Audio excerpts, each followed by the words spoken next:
사무엘상이 지난주에 끝났습니다. 치망설존의 신앙에 대해서 살펴봤었는데 기억나나요? 네, 무슨 뜻이에요? 치망설존. 치망 하면서 제가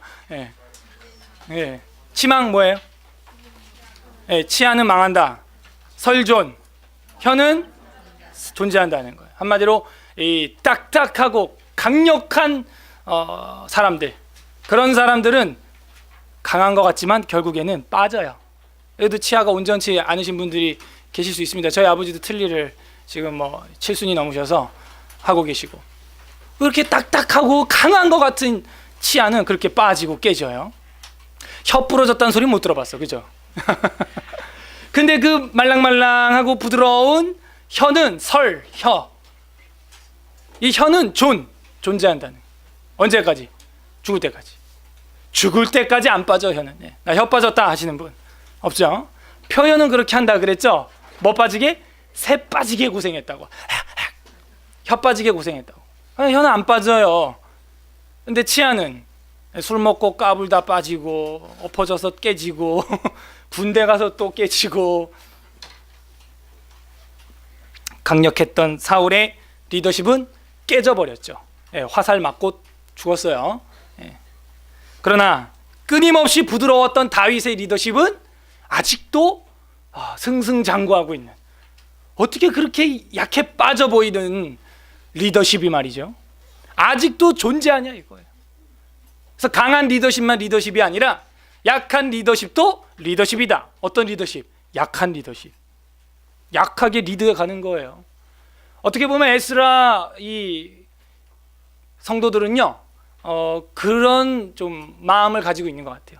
막 이렇게 그 기존의 어떤 막 카리스마적인, 강압적인 어떤 이런 것보다도 알아서 자발적으로 이렇게 강요하지 아니하는 신앙을 원하는 것 같습니다. 저도 그렇고 여러분도 그렇고요. 그 연장선상에서 치망의 이야기가 오늘 사무엘하 1장까지 사실 걸려 있는 거예요. 그래서 이 책 구조에 있어서 좀 학자들이 많이 아쉬워합니다. 왜냐하면 사울 죽고 나서 31장, 지난주 3상 31장에서 사울이 칼 위에 엎드러져서 자결한 다음에 이 사울 죽는 이야기에 대한 소식을 전하는 이야기가 책이 바뀌어가지고 여기 탁 나오니까 이게 좀 연장이 안 된다, 연결이 안 된다 이렇게 봐요. 하지만 이유가 다 있습니다. 어쨌든 그 치망의 이야기에 이어서 또 설존하는 이야기가 오늘 사무엘 하에 크게 이어져 나갑니다. 그래서 2장부터는 다윗이 이제 설존하는 이야기가 나오는데 그거는 이제 오후에 보도록 할 거고요. 전체적인 이 흐름을 우리가 좀 봐야겠어요. 대부분 사람들은 사무엘하 1장에 크게 관심이 없어요. 사무엘하 1장 가지고 여러분이 크게 감명을 받았다든지 묵상을 했다든지 그런 일이 거의 없을 겁니다. 하지만 사무엘하 1장은 이후에 나올 다윗 통치력이 어디서 나오는지, 그리고 왜 어디를 가든지 승승장구하고 형통했다고 말을 하고 있는지, 그거를 풀어주는 키가 되는 중요한 장입니다. 몇 장이? 이 1장이. 즉 다윗의 상승의 키가 되는 게 무엇인지 보여주는 비밀의 장이에요, 사실. 근데 이게 어디랑 많이 비슷하냐면요, 사무엘상 2장, 1장, 2장하고 비슷해요. 서론하고. 사무엘하 서론하고 사무엘상 서론하고는 다른 게 아닌 거죠. 그래서 히브리 성경에는 사무엘상 하서는 한두 마리의 통으로 엮어져 있습니다. 근데 우리는 두껍기 때문에 이렇게 나누는 성향이 있죠. 그래서 나눴는데 사실은 나눠지지 않고 두 번째 어떤 씬이, 영화로 치면은 씬이 이제 시작된다 하는 그런 의미가 있어요. 다른 게 아닙니다. 같은 거예요. 뭐가 있었습니까? 사무엘상 1, 2장에서 누구 노래가 나와요? 한나의 노래. 그걸 기억하셔야 돼요. 한나의 노래가 사무엘상 2장에 나오게 돼요. 그때 제가 설교할 때 뭐라 그랬어요? 이 한나의 노래는 그냥 감사하다 땡 이거라 그랬어요? 그 정도가 아니고 한나의 노래는 앞으로 뭐가 된다 그래요? 이후에 나오는 모든 왕들의 흥망성쇠를 기준하는, 흥망성쇠를 가늠하는 척도가 된다 그랬어요. 그래서 사무엘상 2장에서는 어떤 내용이 있었습니까? 예. 여호와를 의뢰하는 자는 어떻게 된대요? 진토 중에서도 일으킴을 당하거니와 여호와 하나님을 의지하지 않고 교만한 자는 어떻게 된대요? 어떻게? 그렇죠. 산산이 부서지리라. 산산이. 앞자리가 확실히 이게 학습 능력이 좋아요. 산산이 부서지리라. 그래, 산산이. 그게 지금 계속해서 연결되고 있는 겁니다. 끊어진 게 아니에요. 그래서 이 사무엘 하에도 보면은 노래가 또 나오죠. 그죠? 방금 읽었던 게 여러분 노래예요. 지난주 오후 예배 시편 46편 기억나시죠? 성경은 두 가지로 장르를 나눈다면 나눌 수 있다 그랬어. 첫 번째 뭐예요? 뭐라 그랬어요? 첫 번째 이렇게 문학적으로 만약에 다룬다면, 장르를 다룬다면 성경은 그게 두 가지 장르가 흐른다 그랬죠. 첫 번째 뭐예요? 저 누구한테 얘기하고 있어요 지금? 혼자 첫 번째 뭐예요? 이러고 있는 거예요? 에? 아이 또 시니까 시 먼저 한다, 그죠? 일단 시 오케이. 그 다음 그러면 내러티브, 이야기라 그랬잖아요, 그죠? 이야기가 하나 있고 그 다음 뭐예요? 시. 예. 그래서 오늘 1장이 이걸 전형적으로 보여줘요. 1장 안에서 1절에서 16절까지가 내러티브예요. 이야기, 스토리텔링 이고, 그 다음에 17절부터 27절이 뭐예요? 시예요, 시. 그래서 성경은 이 두 가지 장르 말고는 거의 없다고 봐도 과언이 아닙니다. 예. 그래서 성경을 볼 때 여러분이 문학을 공부한다면 어떤 걸 공부하면 좋겠어요? 예. 창작 문학을 공부한다면 뭘 공부하면 좋겠어요? 예. 스토리텔링이나 내러티브, 그러니까 이야기식이나 아니면은 시 쪽을 좀 공부를 많이 하시면 이 성경 보는데도 큰 도움을 얻을 수가 있습니다. 그래서 다윗의 상승이 되는 키가 무엇인지 오늘 이 사무엘하 1장을 통해서 보도록 하겠습니다. 여러분은 누군가를 설득시킬 능력이 있습니까? 상담을 잘 하십니까? 그러면 정말 대단한 사람이에요. 그런 분들은 지도력이 있는 사람들입니다. 누군가를 설득할 수 있다면. 하지만 착각하지 마세요. 여러분의 말로는 절대로 설득할 수 없어요. 여러분 눈앞에서는 그래 뭐 이러고 있는 것 같지만, 예, 그 말을 그냥 들어주는 그 장단을 맞춰줄 뿐이에요. 리액션을 해줄 뿐이에요. 진짜 여러분에게 설득 당하고 있는지 안 당하고 있는지는 그 사람의 삶을 봐야 아는 겁니다. 그럼 내가 정말 상담을 잘하는 사람이고 설득을 잘하는 사람이라면 뭘로 설득해야 돼요? 말로 할 수 있는 게 아니라는 거예요. 우리가 볼 때는 우리가 말로 사람을 설득하고 설득 당하게 하는 것 같지만 진짜 설득은 말로 하는 게 아니라는 거예요. 진정한 설득은 여러분의 삶으로 설득을 해야 되는 거예요. 우리의 삶으로. 아까도 뭐 기도를 해주셨는데 우리가 머리만, 지식만 늘어가는 것이 아니라 눈으로 성경을 읽을 뿐만 아니라 마음으로도 읽을 뿐만 아니라 제가 주장하는 건 뭐예요? 손과 발로 읽자 하는 거예요. 이제는 성경을 우리 삶 속에서 손과 발로 읽어야 되는 거예요. 나의 움직이는 행동이나 언행 심사가 성경 스토리가 돼야 하는 거죠. 저는 종종 저 자신도 설득하는데 애를 먹어요. 한평생 저 자신만 설득할 수 있다 할지라도 한평생 저 스스로를 고민 없이 자연스럽게 설득하면서 살아갈 수만 있다면 정말 행복할 것 같아요. 여러분은 여러분 스스로 잘 설득하고 있다고 생각해요? 남은 고사하고 나 스스로도 지금 합리화를 못 시켜서 트릭을 쓰고 꼼수를 쓰고 죄를 짓지 않아요? 근데 내가 남을 잘 설득한다고요? 그거는 자기 착각일 수가 있어요. 정말 자기 자신만이라도 평생을 잘 설득할 수 있는 사람이라면 진정한 지도자라고 할 수 있습니다. 그래서 오늘 이 오전에는 삶의 마두금을 연주하라 라고 하는 제목으로 이 말씀을 살피고, 오후에도 계속해서 그 지도력에 관한 이야기를 다윗을 통하여 살펴볼 겁니다. 지도력을 가지려면 군사력, 경제력도 있어야 되지만 무엇보다 남을 감동시키는 매력, 이것도 힘이에요. 힘 역잘 씁니다. 권력, 재력, 체력, 군사력, 경제력, 지력, 그 모든 힘이 필요하겠지만 그게 아무리 있어도 매력이 없으면 안 따라가요, 사람들이. 그 사람만 보면 즐겁고 그 사람이 말하면 어려운 일도 함께하고 싶은 것. 이게 진짜 지도자입니다. 정말 함께하고 싶어서 회중들의 마음속에 막 그런 감동이, 함께하고 싶은 마음이 저절로 우러나오게 하는 힘은 금전과 권력이 현실인 것처럼 보이는 이 세상에서도 돈과 권력으로는 안 되는 일이 있다는 것을 가르쳐주는 예가 되는 것이죠. 오늘 이 사무엘하 1장에서도 그런 다윗의 매력, 힘, 지도력을 볼 수가 있습니다. 구조를 설명해 드리면 1절부터 10절까지는 사울의 전사 소식, 그러니까 사울이 이제 전장터에서 죽은 소식을 듣는 장면이 나오고, 그다음 11절에서 16절에는 애통하는 다윗과 그 백성들이 나오게 됩니다. 11에서 16은 애통하는 다윗과 백성들. 그다음에 이제 17에서 오늘 읽었던 마지막 27까지는 사울을 위한 애가가 나오게 돼요.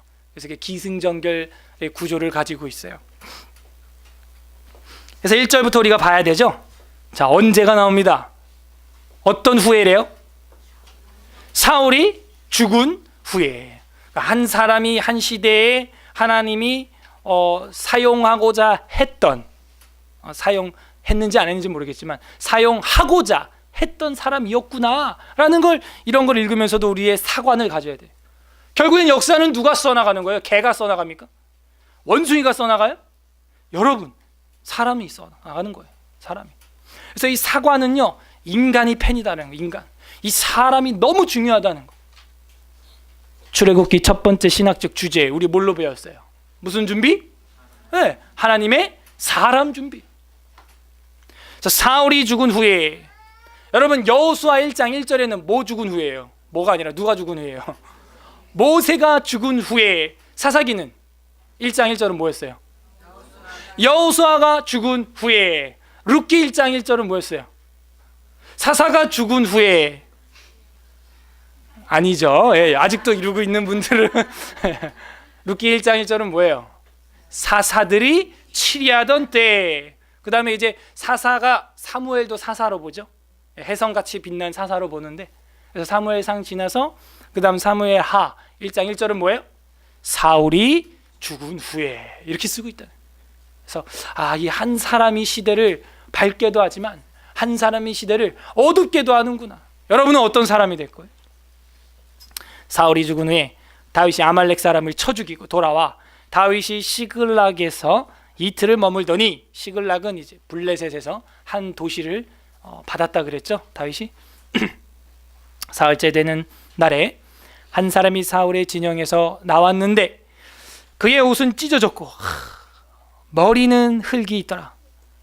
그가 다윗에게 나와 땅에 엎드려 절하며. 그러니까 전쟁터에서 막 엉망이 돼서 온 한 병사가 있었어요.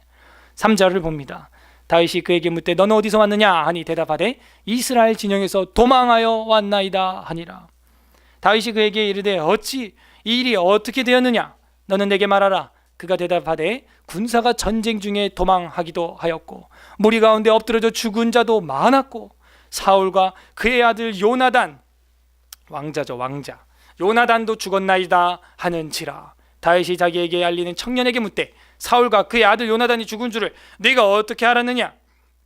그에게 알리는 청년이 이르되 내가 우연히 길보아 산에 올라가 보니 사울이 자기 창에 기대고 병거와 기병은 그를 급히 따르는데 사울이 뒤를 돌아 나를 보고 부르시기로 내가 대답하되 내가 여기 있나이다 한즉. 자, 이런 장면 사무엘상 31장에 있었어요? 없죠. 이게 거짓말이야 지금. 이렇게 해가지고 거짓말하면 화랑 무궁 훈장 표창 뭐 이런 거 받을 줄 알고 지금 막 스토리를 만들어내고 있어요. 거짓말하고 있어요. 대답하여 내가 여기 있나이다 한즉. 8절 내게 이르되 너는 누구냐 하기로 내가 그에게 대답하되 나는 아말렉 사람이니이다 한즉. 또 내게 이르시되 내 목숨이 아직 내게 완전히 있으므로 내가 고통 중에 있나니 청하건대 너는 내 곁에 서서 나를 죽이라 하시기로. 그가 엎드러진 후에는 살 수 없는 줄을 내가 알고 그의 곁에 서서 죽이고 그의 머리에 있는 왕관과 팔에 있는 고리를 벗겨서 내 주께로 가져왔나이다 하니라. 언제 자기가 죽였어? 사울은 타살돼서 죽지 않았어요. 사무엘상 31장 지난주에 우리가 봤지만 자기가 자기 칼 위에 엎드러져서 자결하는 모습으로 끝났었습니다. 그 옆에 가서 자기가 왕관을 주워 왔겠지. 주워 왔으면 자기가 무슨 어떻게 감히 왕을 죽였겠어. 근데 지금 이거를 말하고 있는 사람이 어디 사람이래요? 8절 하반절에 아말렉. 그러니까 얘가 지금 뭔가 알고 있는 거야. 여러분도 알고 계셔야 돼요. 그냥 갑자기 무슨 아말렉 사람 이렇게 튀어나온 게 아니에요. 지금 시글락에서 지난주에 어떤 일이 있었어요? 아말렉이 다윗의 재산과 아내들과 자녀들을 약탈해 갔었죠. 그래서 아말렉 하면 어떤 생각을 갖고 있을까요? 다윗은 나쁜 놈들, 아주 고약한 깡패 같은 놈들, 산적 같은 놈들, 이런 생각을 가지고 있는 거죠. 근데 그 생각을 좀 뒤집으려고 했나 봐요. 그래서 이 아말렉 사람이 급히 달려와서 거짓말을 지어내서 사울왕은 누구예요? 다윗에게는 뭐가 되는 사람입니까?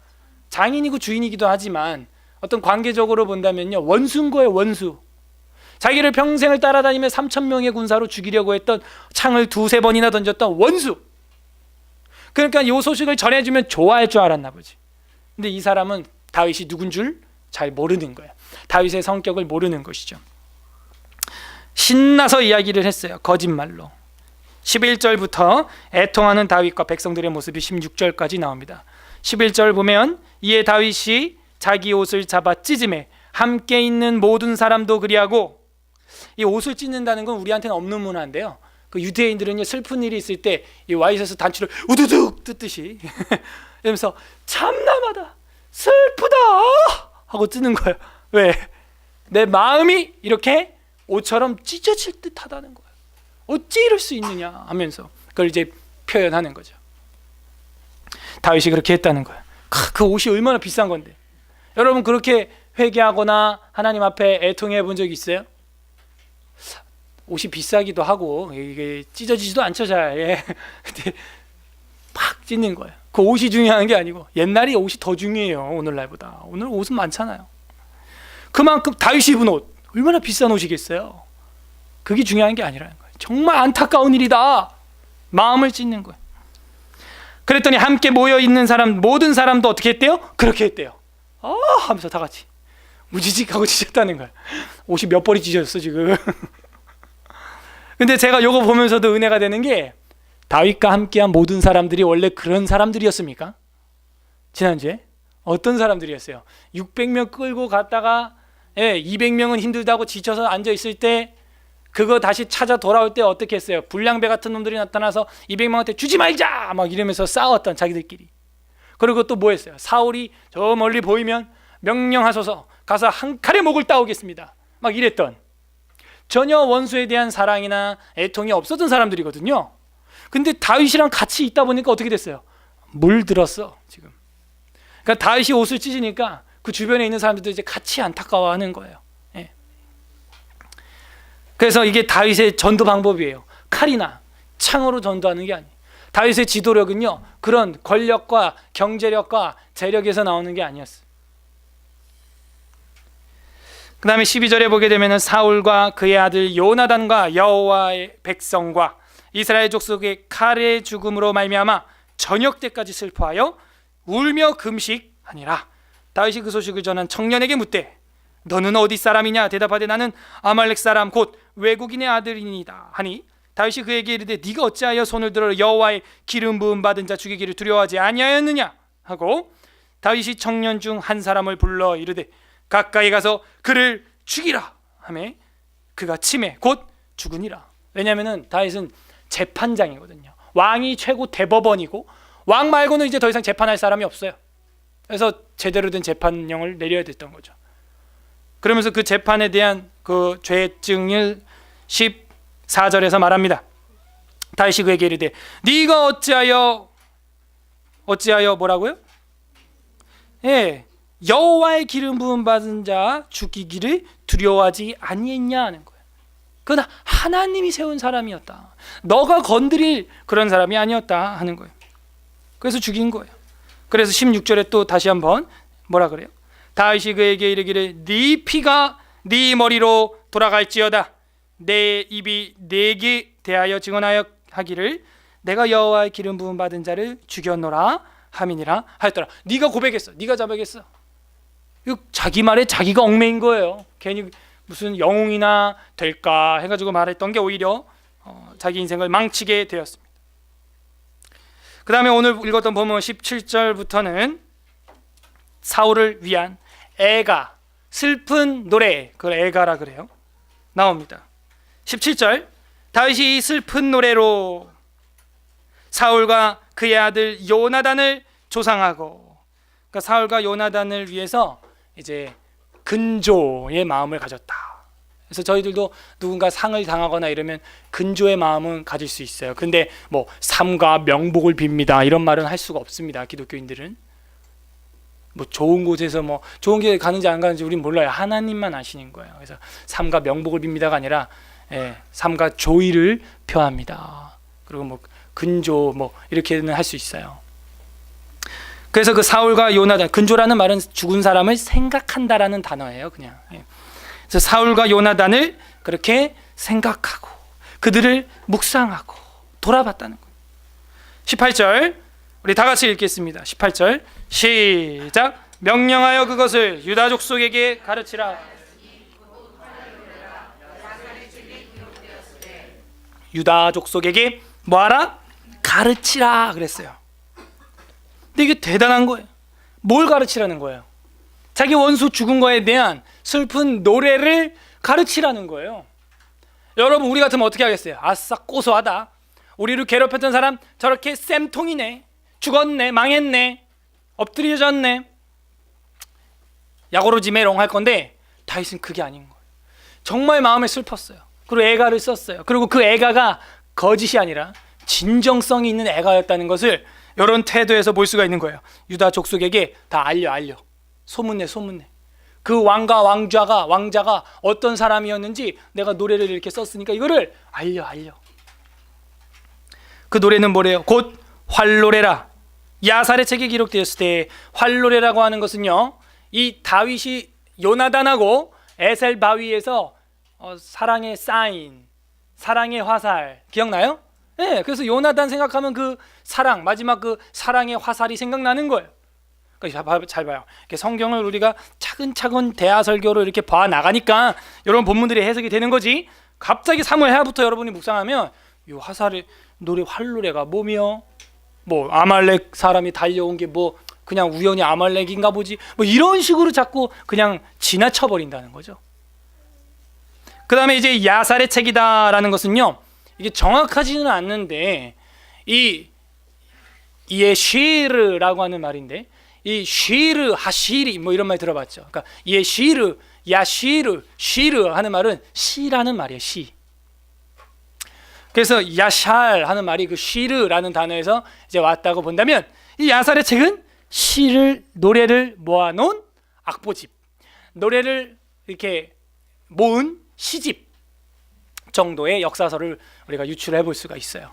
그래서 어떤 사람은 이게 솔로몬이 모아놨던 그 노래들 책, 노래가 1,500곡이었고 아니 1,005곡이었고 잠언이 3,000개였다 뭐 이런 게 있거든요. 근데 우리가 가지고 있는 노래는 달랑 하나, 아가서하고 또 하나는 시편 127편 2개, 솔로몬 거, 그거밖에 없어요. 그래서 이 야살의 책이다 하는 것은 그렇게 이 시집 책이었구나 하는 것을 알 수가 있습니다. 자, 거기 있는 이제 내용들을 이제 보겠습니다. 19절부터 내용이 노래가 나와요. 그러니까 이것도 사실은 우리가 지금 이 시편 찬송하면서 1편부터 150편 지금 불러 나가는데, 요거 말고도 이렇게 사이사이에 들어간 이런 시들도 꽤 된다 하는 거예요, 성경에. 자, 한번 시를 읊어보겠습니다. 19절 보세요. 이스라엘아, 내 영광이 산 위에 죽임을 당하였도다. 그래서 그 원수 사울을 영광이라고 표현해주고 있어요. 오라, 두 용사가 엎드려졌도다. 귀신 들려서, 악령이 들려서 자기 삶이 중독된 사람을 용사, 워리어라고 불러주고 있어요. 이 일을 가드에도 알리지 말며 아스글론 거리에도 전파하지 말 것이어다. 블레셋 사람들의 딸들이 즐거워할까? 할례 받지 못한 자의 딸들이 개가를 부를까 염려로다. 무슨 얘기냐면 블레셋 땅에게는 알리지 말라는 거예요. 가드, 아스글론, 이게 다 그 블레셋 도시거든요. 그 사람들이 듣고 사울 죽은 소식 때문에 기뻐서 전쟁의 개가 승리의 노래를 부를까봐 내가 염려가 된다. 알리지 말아라 슬픈 소식은. 21절 길보아 산들아 너희 위에 이슬과 비가 내리지 아니하며 재물 낼 밭도 없을지어다. 거기서 두 용사의 방패가 버림받아 됨이니라. 방패가 있었다면 그 화살도 막아낼 수 있었을 텐데 뭐 이런 것이죠. 그래서 방패에 대해서 이야기를 하면서 곧 사울의 방패가 기름 부음을 받지 아니함 같이 됨이로다. 죽은 자의 피에서 용사의 기름에서 요나단의 활이 뒤로 물러가지 아니하였으며 사울의 칼이 헛되이 돌아오지 아니하였도다. 사울과 요나단이 생전에 사랑스럽고 아름다운 자이러니 죽을 때에도 서로 떠나지 아니하였도다. 함께 죽었다 이 얘기예요 한마디로. 그러니까 죽을 때 같이 죽은 걸 우리는 어떻게 봐요? 저주야, 망측하다, 아버지와 세 아들이 한꺼번에 다 죽었다. 이거는 저주받은 집안이 확실해. 우리는 이렇게 보게 해석하겠죠. 다윗은 그렇게 해석한 적 없어요. 뭐래요? 둘은 너무 사랑했다는, 죽을 때도 떠나지 않았다는. 여러분도 가끔 결혼하신 분들이나 애인이 있는 분들은 그러죠. 나보다 빨리 죽으면 안 돼 당신? 우리 같은 날 1시 문 한 초에 같이 죽어야 돼. 알았어? 나보다 먼저 죽으면 절대 안 돼. 뭐 이런 식으로 막 하죠. 그러다 말이 점점 변하죠 이제. 어떻게 변하는지는 살아보시면서 이제 체험하시고. 그래서 같이 살자는 거예요. 그리고 같이 죽자는 거예요. 사울과 요나단의 죽음을 이렇게 사랑으로 표현한 것이죠. 사랑으로. 그러면서 그들은 독수리보다 빠르고 사자보다 강하였도다. 아니 이게 어떻게 원수를 위해서 조상하는 노래라고 할 수 있겠어요? 원수를 위해서. 이스라엘 사람들아 사울을 슬퍼하여 울지어다. 그가 붉은 옷으로 너희에게 화려하게 입혔고 금놀이개를 너희 옷에 채웠도다. 오호라 두 용사가 전쟁 중에 엎드려 졌도다. 요나단이 내 산위에서 죽임을 당하였도다. 계속해서 용사인데 두 용사라고 말하고 있어. 귀신 악신 들린 사람이라고 말하지 않아요. 사울을 보고 미친 사람이라고 말하지 않아요. 용사고 영광이라고 말해요. 사자 같고 독수리 같았다고 말해요. 그러면서 26절에 더 친근함의 절정을 말합니다. 내 형 요나단이요 하면서 내 형이라는 거야. 형님 하는 거예요. 우리로 치면 하면서 그렇게 자기를 사랑해줬던 그 흔적들이 생각나. 에셀 바위에서 쏴줬던 화살, 그리고 자기에게 뭐 다 줬잖아, 그죠? 왕복도 주고 칼도 주고 띠도 주고 막 그랬던 기억나요? 뭐 그랬던 모습들 막 주마등처럼 스쳐 지나가면서 형 하고 부르는 거예요. 형. 다윗이 사실은 형이 많습니다. 한 7명 돼요. 근데 그것들은 형이 거의 아니었고 그 형들이 꼭 보면은 네가 어찌하여 왔느냐, 집에 있는 양은 어디다 두고 왔느냐 막 이러면서 그랬잖아. 골리앗 그 때려잡으러 나갔을 때 그 친형들이 보통 그래요. 저 형도 그러고 네가 전쟁을 구경하러 왔느냐 막 이러고 있고, 오히려 다른 형, 요나단 형, 이런 형들이 아껴주고 이랬던 거예요. 다윗은 그런 사랑을 느껴본 적이 없어요. 형들아 잘해, 언니들아 잘해, 동생들 다 그냥 가출한다. 그래서 형 하면요 눈물이 그냥 핑 도는 거예요. 형. 저희 형은 안 그랬어요 처음에는. 뭐 고등학교 중학교 우리 남자 형제들이 한 2살 차이 나면요 전쟁터입니다. 전쟁터. 여러분 앞에서, 엄마 아빠 앞에서 또 싸우기도 하지만 잘 안 싸우고, 진짜 싸우는 건 문 잠가놓고 어머니 아버지 주무실 때 소리 안 내고 그냥 주먹 다짐하면서 그냥 아구통에 떡떡 소리 나게 막 싸웠어요. 저도 우통 다 찢어져 헐크가 돼가지고 엄마 아빠 들으면 안 되니까 말도 안 하고 싸워. 우리는 그냥 한 대 떡, 한 대 떡, 한 대 떡, 한 대 떡, 이발 다 헐어. 그게 이제 전무후무한 싸움이었고 최후의 전쟁이었고, 그 뒤는요 형 뒷모습이 불쌍해 보이더라고. 그리고 밥을 먹고 있는데 야 저렇게 맞고 또 밥 먹는다 생각하니까 그 누구한테 맞았어? 동생한테 맞았잖아. 너무 불쌍한 거야. 그 뒤로 제가 형 안 때립니다. 그때 고등학생이었으니까 너무 불쌍한 거야. 거실에서 혼자 밥 이렇게 퍽퍽 먹고 있는데 저 왜 먹나 생각해보니까 너무 불쌍한 거야. 왜 먹어 밥을? 살라고. 그러니까 너무 불쌍한 거야. 여러분 좀 불쌍히 여겨요 형들을.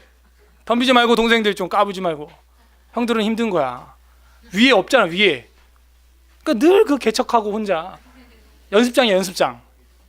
아빠가 이렇게보다 안 되면 이제 실패하면은 얘는 배렸다 하고 동생한테는 잘 되는 걸로 이렇게 해주고 보통 이렇게 하는 거야. 우리 한나는 연습장이야, 연습장. 지금 볼 때마다 불쌍해. 얼굴 봐봐. 연습장인 거야. 하지만 요나단 형은 그런 형이 아니었어요. 그래서 정연이가 경연이를 잘 따르는 이유는 위에 형이 있음에도 불구하고 다른 집안 형을 잘 따르는 이유는 그런 이제 심리가 작용하는 거예요. 여러분도 보통 그러죠. 예. 자기 형이 7세트나 있음에도 불구하고 다윗은 이런 노래를 한 적이 없어요. 예. 근데 요나단 형을 생각하면은 띠도 주고 칼도 주고 갑옷도 주고 그렇게 했던 게 생각난 거예요. 내 형 요나단이요. 이거 읽을 때 이제 눈물이 핑 도는 거예요, 사실. 우리 여러분도 이런 부분 읽을 때는 좀 마음이 에리에리 해야 정말 제대로 성경을 읽는 겁니다. 형 요나단이요, 내가 그대를 애통함은 그대는 내게 심히 아름다움이라. 그대가 나를 사랑함이 기이하여 여인이 사랑보다 더하였도다. 여자가 나를 사랑하는 것보다도 형님이 나한테 관심을 가져줬던 게 더 극진했다 하는 거예요. 더 극진했다. 이게 이제 남자의 사랑, 우정, 정말 전우의 시체를 넘고 앞으로 함께하는 그런 전우의 같은 사랑, 목숨도 던질 수 있는 사랑, 심지어 자살도 할 수 있어요. 이 자살은요 비관적 자살이 아니고요 정의로운 자살이 있어요. 여러분 군대 갔어. 이제 고공에서 낙하훈련을 하는데 낙하산이 고장났네, 내 후임이. 그러면 여러분이 병장이야. 옆에 같이 막 떨어지고 있어. 어떻게? 안녕 막 이래. 나는 예수 믿어 어차피. 그러니까 여러분 자살과 구원론은 연관시킬 수 없어요. 이게 사실은 구원신앙이라면. 그래서 이걸 벗어서 후임을 낙하산을 매게 하고 잠가준 다음에 쿵 하고 펴줬어. 그리고 자기는 쿵 하고 죽었어. 그럼 이 사람 지옥 갑니까 그럼? 그러니까 이 자살이라고 하는 것은요 너무 바운더리가 크기 때문에 물론 합리화할 수도 없지만 대부분 자살은 사울이나 가룟 유다 같은 사람들이 하는 거예요. 그런 비관적 자살은. 그 영혼이 어디 갈지 여러분이 가늠해 보시고 그건. 예. 근데 이렇게 공의로운 정말 어떻게 보면 자살도 있는 거예요. 해병대가 보트를 탔는데 보트에 10명밖에 못 타. 근데 소대장님까지 해서 지금 11명이 생존한 거야. 그때 소대장이 병사들을 10명을 태우고 자기는 차가운 바다에서 허우적거리다 죽었다. 어떻게 할 거예요? 그래서 여러분 기독교 윤리는 그렇게 간단하지 않는데 어쨌든 여기서 이야기를 보면은 그런 사랑이 우리한테는 있었다. 지금 어떻게 보면 요나단이 그렇게 죽은 거예요. 자기 생명을 던져버린 것이죠. 그렇게 여인의 사랑보다 뜨거웠다 하는 거예요. 여러분 이런 우정이 있는 친구가 있습니까? 여성분이건 남성분이건 여자는 여자, 남자는 남자분 혹시 그런 뜨거운 사람이 있어요? 저는 뭐 이 정도까지는 모르겠는데 그래도 고통을 함께 나눌 수 있는 그런 사람이 있는 것 같아요. 예. 지난주 목요일 날도 여기 우리 친구가 왔어요. 저희 교회 와서 이렇게 딱 보고 갔어요. 한번 목요일 날. 그 친구 제가 전에 자주 말씀드렸던 친구 있죠?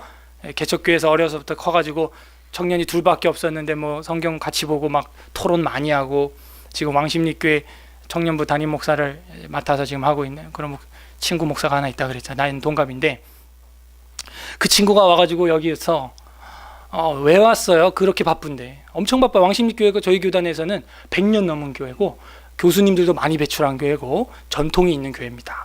그래서 이번에 건축하면서 4,000석 가량 성전을 예배당을 크게 건축을 했어요. 근데 청년은 150명이야. 그래서 거기 본당을 쓰면서 여기 안 채우면은 잘릴 각오 하라고. 말이 돼? 150명 데리고 4,000석을 채우래. 그리고 부교육자 사택을 꼭대기층에다가 고시원텔처럼 6개를 따다닥 붙여놨어. 그리고 들어오래. 안 들어오면 안 돼. 전임 풀타임이. 그리고 그 꼭대기에는 담임 목사님이 한 층을 다 써. 6개짜리를. 근데 그게 14평이야. 애가 근데 둘이야. 얘가 친구가. 사모님이 울면서 들어가. 짐이 들어가지도 않아. 그 풀타임으로. 새벽 예배를 2개씩 인도해. 화요일 목요일 기도 저녁 집회가 있어. 복지팀을 만들고 교구 300명을 맡았어. 청년들을 관리해야 돼. 150명. 야, 전 그거 생각하면 개척하길 100번 잘했다. 왔는데 아내한테도 사모한테도 말 못해. 그 라유진 자매라고 제가 그 청년 때부터 그 모교에서 알던 자매인데 둘이 결혼했는데 눈 맞아서 너무 불쌍한 거야. 그 유진 자매도.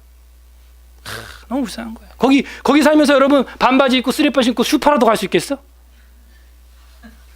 완전 야 거기는 부교육자 사육장이다. 사육장. 근데요 거기 자리가 하나 딱 나면 원서가 200개씩 들어와 막. 진짜 저희 교회 사역자들은요 천국에 와 있습니다 지금. 감사합니다. 예. 근데 그 스트레스가 너무 센 거야. 허리 디스크가 있어. 그러니까요 인사를 잘 못해요 이 친구가. 그래서 장로님이나 이런 분들 보면 안녕하세요 안녕하세요 이러니까 바로 당회에 저거 자르냐 마냐 안건이 올라왔어. 인사를 이렇게 해야 돼. 이렇게 해도 나도 허리가 아파 지금. 디스크 터져 진짜. 말도 못해. 사모한테도 말 못해. 한두 번이지. 계속 얘기해봐. 누가 이거 하래. 그 사모는 뭐라 그래. 내가 돈 벌 테니까 그만둬 그럼. 돈 더 잘 벌어 사모가. 전문직이라서 지금.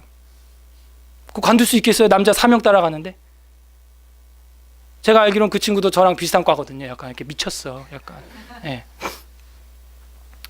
근데 어디 막 그 목회자에서 그 스트레스라는 건요. 거의 뭐 정말 무서운 거예요.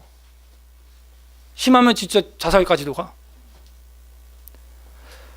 그래가지고 여기 와서 한풀이 다 하고 갔어. 3시간 동안. 3시간 동안. 밤 9시 반까지. 그 맛있는 유부김밥 제가 먹여가면서 마음껏 욕해라. 마음껏. 뭐 쌍욕을 한 건 아닙니다. 예, 그냥 마음껏 욕해라. 김장로, 박장로 마음껏 욕해라. 막. 어디 그런 못된 자기 자식들이 목회자라면 그런 14평에 집어넣겠냐 이거야. 어? 애가 둘인데. 그 누가 그렇게 한 거야? 장로들이 그렇게 한 거예요 그거. 담임 목사님이 그렇게 설계한 거 아닙니다. 그런 아청꾼들. 아청꾼이야 제가 볼 때. 그리고 교육자를 소모품으로 보는 거야. 소모품.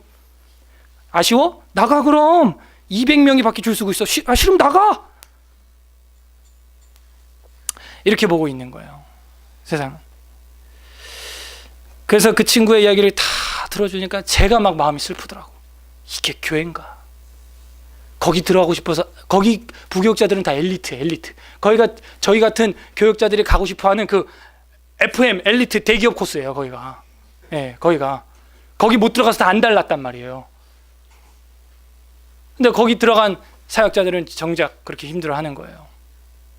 그리고 속으로는 다 그 리더십에 반항심을 가지고 있고 경제력, 권력, 재력으로 끌어가니까. 그래가지고 여기 와서 다 그 한풀이 하고 그동안 수년 동안 쌓였던 거 그거 어디 가서 말하겠어요. 그 교회 집사한테 말하겠어요. 권수한테 바로 끝나 그냥 그러면. 예.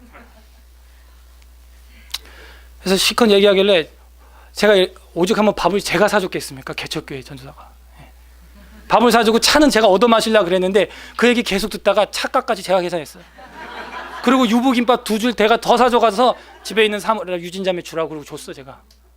이게 서울에서 진짜 맛있는 김밥인데 이거 먹으면 스트레스 좀 풀릴 거라고. 그 검은 봉다리 들고 이 앞에서 버스 타고 고맙다 이러고 가는 거야. 그리고 하나 또 안쓰러운 게 핸드폰을 쓰는데 무한요금제를 못 써. 왜? 돈이 없으니까. 근데 성도들이 엄청 많거든. 그러니까 요금이 한 달에 8만 원씩 나와. 야 바보야 그러면 그냥 69요금제 써 그냥. 그래도 혹시나 5만 원 이하로 나올까 봐. 혹시. 그러고 살아. 근데 늘 7만 원 8만 원 나와. 멍청아 그냥 무한요금제를 하라고. 그리고 막 전화 통화를 하는데 우리 교회를 안내를 제가 막 해주는데 띡 전화가 끊었어. 배터리가 방전된 거야. 핸드폰이 오래돼가지고. 그래갖고 큰일 났네. 오지도 못했는데 지금 길 잃어버렸어. 그런데 다시 전화가 오는 거예요. 야 너 건전지를 어떻게 그 사이에 충전했냐? 여기 와서 보여주는데 주머니에 이만한 배터리를 담고 다녀. 그냥 이거면 한 3번 충전한대. 완전 그러고 5분 대기줘야 그냥. 그러고 왔어. 얼굴이 완전 수척해가지고 사갔더라고. 그러고 나서 한 1시간 반 매고 그냥 보내려고 그랬어요. 그 애도 그러려고 그랬고. 왜냐면 너무 힘드니까. 근데 얘기를 하다 보니까 3시간이 흘러간 거예요.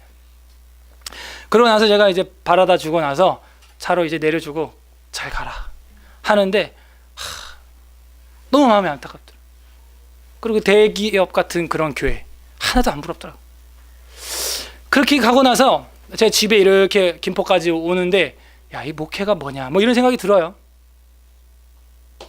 그리고 야, 이 친구라는 것이 정말 필요하구나. 제가 만약 내가 없었다면 저걸 어디 가서 말했겠나. 말할 데가 없거든요. 친구도 없고 워낙 공부만 해가지고. 야, 그리고 그 동료들이 뭐 그 들어줄 것 같아? 천만에.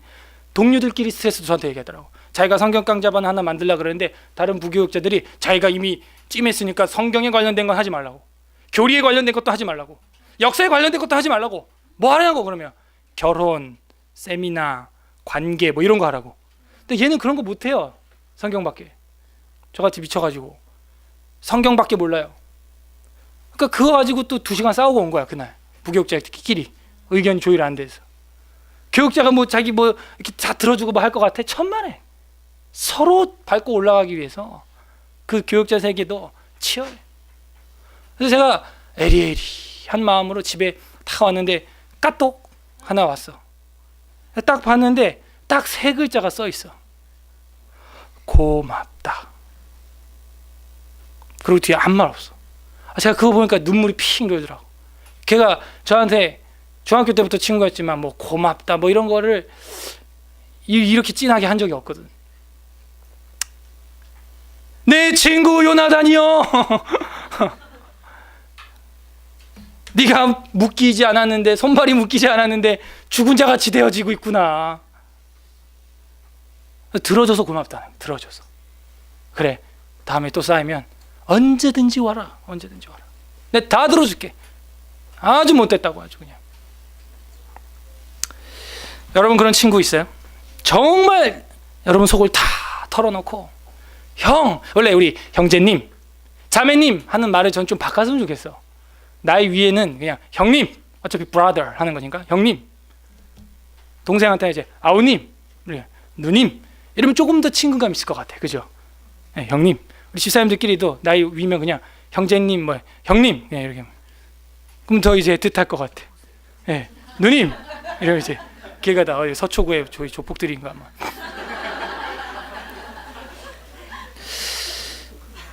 다윗의 리더십은 바로 이거라는 거예요. 바로 이 17절에서 27절. 이게 뭘 보여주냐면요, 원수를 위해서 노래를 불러준다. 원수를 위해서. 여러분 우리도 대통령 중에서 자살했던 대통령이 안타깝게 한 분 있습니다. 그럴 때 기독교 장로님이 어떻게 했나요? 어떻게 했어요?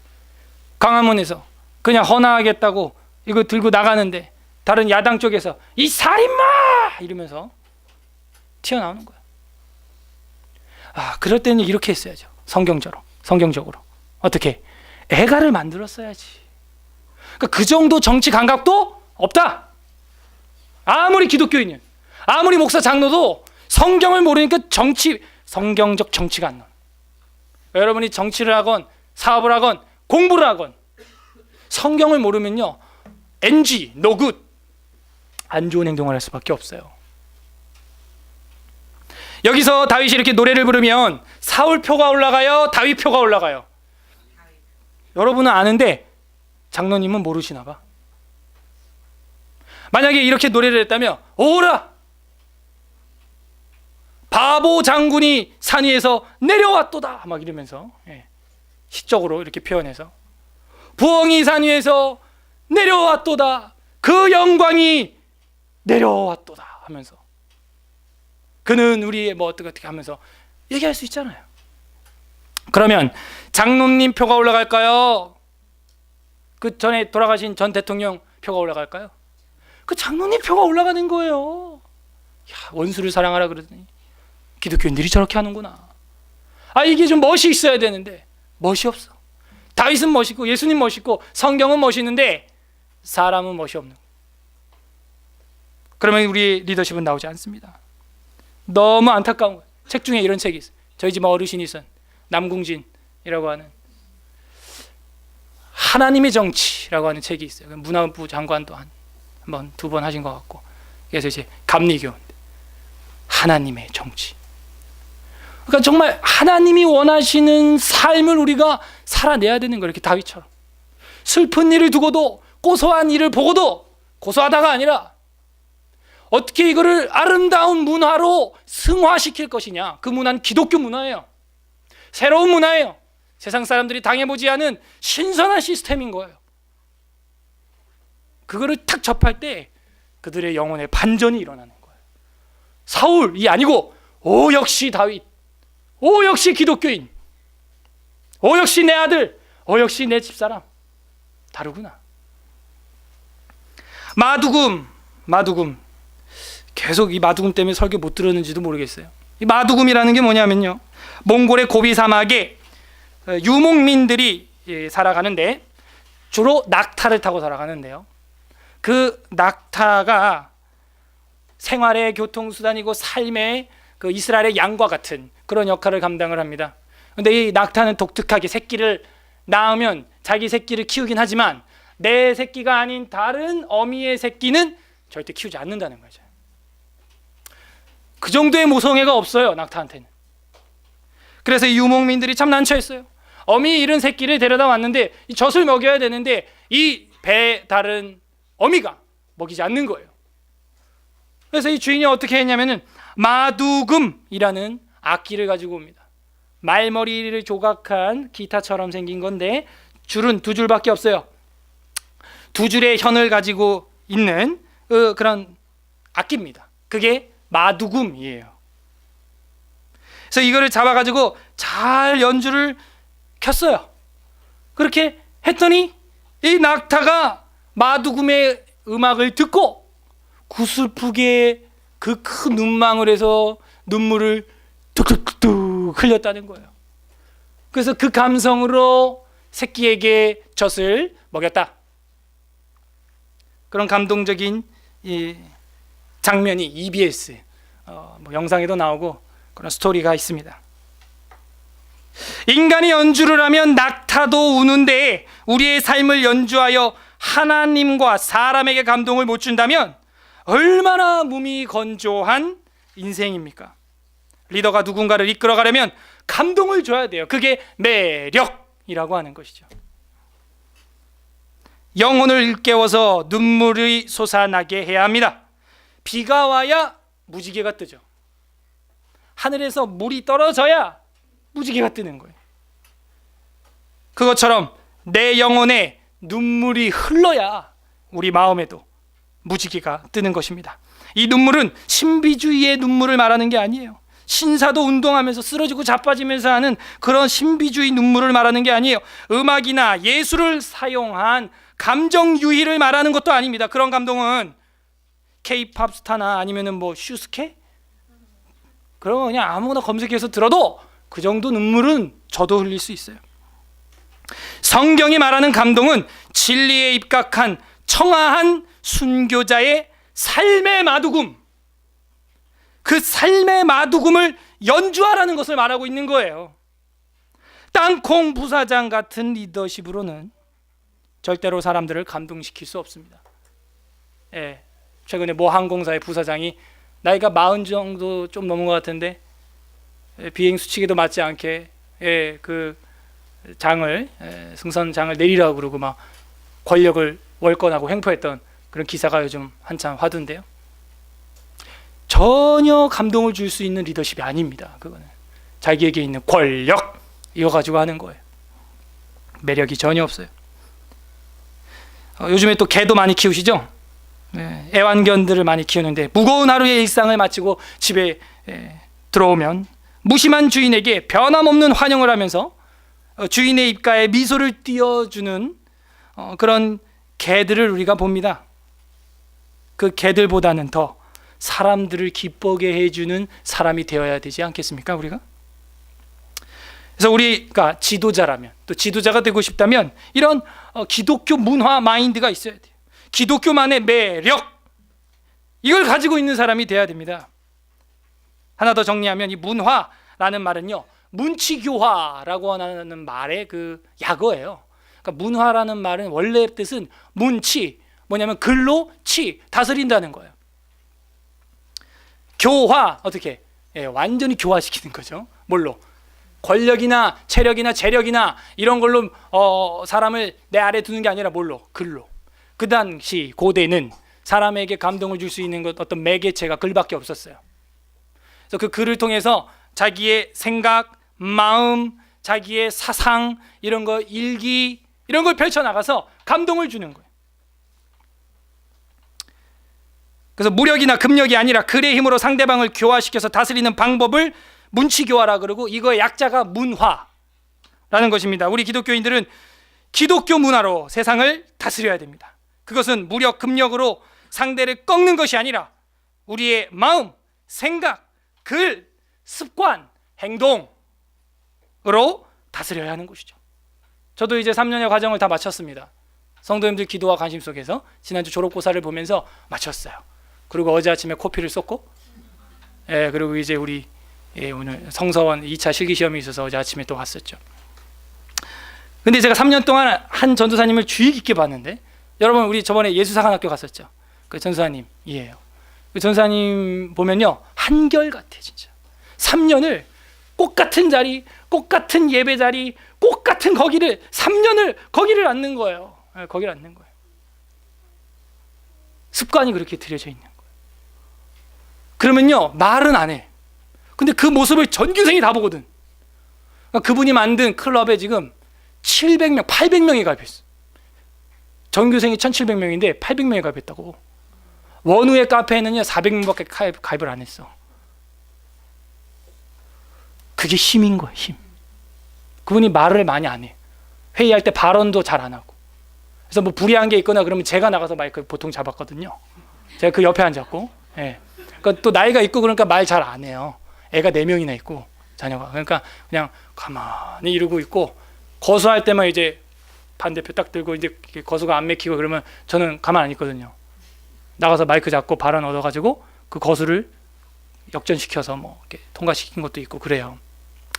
그런 거 이제 아래 것들이 해야 되는 겁니다. 이제 나이 어린 이제 젊은 저 같은 사람이.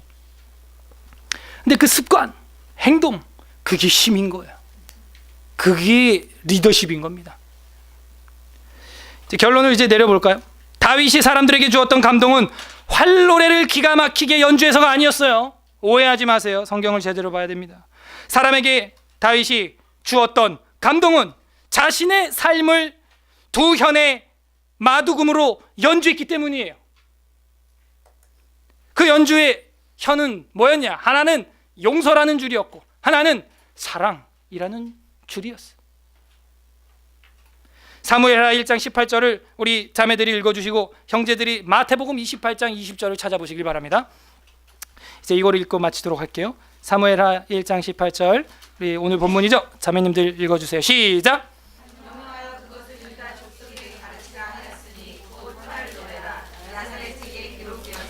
가르치다, 가르치라 하는데 밑줄을 쳐보시고, 네, 마태복음 28장 20절 형제들 읽어주시죠. 시작. 형제님들, 네. 이러면 제 얼굴이 안 섭니다. 네. 마태복음 28장 20절, 신약성경 마태복음 마지막 장입니다. 시작.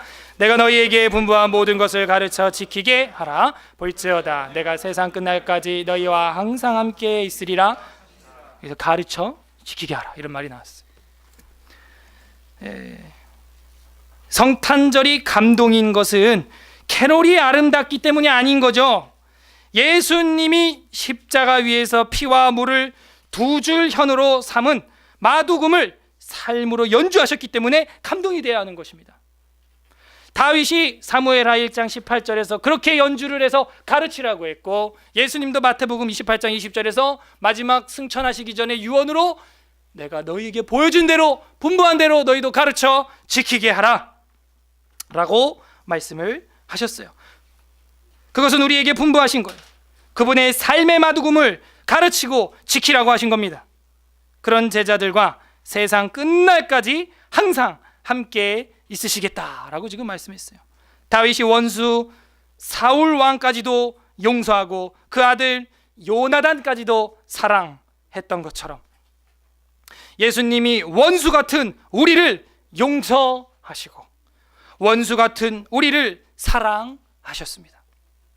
우리도 용서와 사랑을 두 줄 현으로 삼고 올해 2014년이 가기 전에 감동의 마두금을 연주하시지 않으시겠습니까?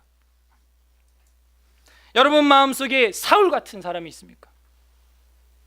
올해가 가기 전에 이 마두금을 여러분 삶으로 연주해 보시죠. 그러면 여러분 삶에는 그 누구도 따라올 수 없는 기독교 문화로 무장한 지도력, 매력이 넘쳐날 것입니다.